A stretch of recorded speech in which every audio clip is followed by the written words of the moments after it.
Asuransi ini masih terus menjadi sengketa. Apa saja upaya OJK untuk mengawal masalah ini? Yang pertama kita harus cari terlebih dahulu penyebab dari permasalahan ini, yang banyak media mengungkap adanya sebagian nasabah yang menuntut pengembalian dana.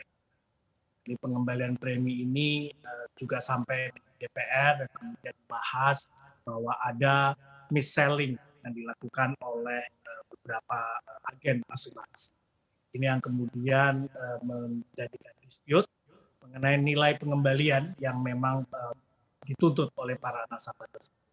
Sehingga ketika di DPR juga mereka menyampaikan aspirasinya dan jika melakukan langkah-langkah yang tentunya sesuai dengan ketentuan kita, pertama adalah memfasilitasi dan memastikan bahwa internal dispute resolution dari perusahaan asuransi ketika menanggapi klaim dari nasabah ini dilakukan. Ini yang kemudian kita monitor dan kita juga terus melihat perkembangannya dari waktu ke waktu. Itu Mbak Neke.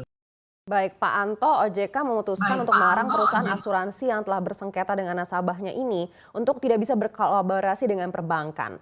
Apakah ini artinya seluruh kerjasama skema bank assurance antara perusahaan asuransi dengan perbankan ini akan dimoratorium?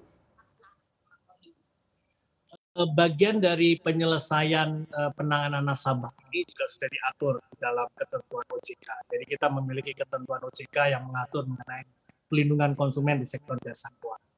Di dalam ketentuan tersebut juga diatur mengenai tata cara bagaimana tindakan dari pengawas jika ada sesuatu yang memang bermasalah di dalam produk jasa keuangan yang ditawarkan. Ini yang kemudian menjadi titik tolak untuk kemudian OJK memonitor langkah-langkah yang sudah dilakukan oleh para asuransi.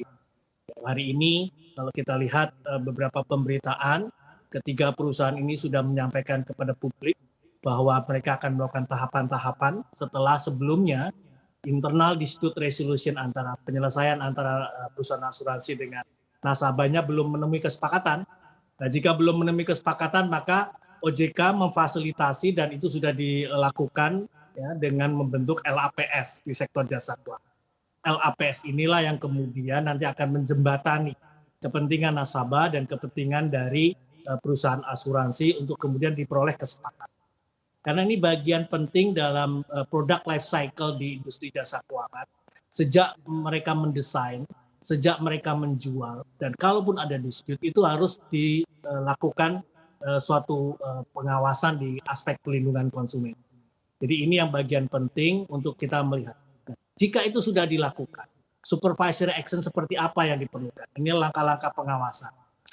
Mengapa bisa disebut langkah-langkah ini perlu dilakukan? Jika kita mengaca kepada kasus yang pinjaman online kemarin. Kita mau memoratorium izin pendirian pinjol.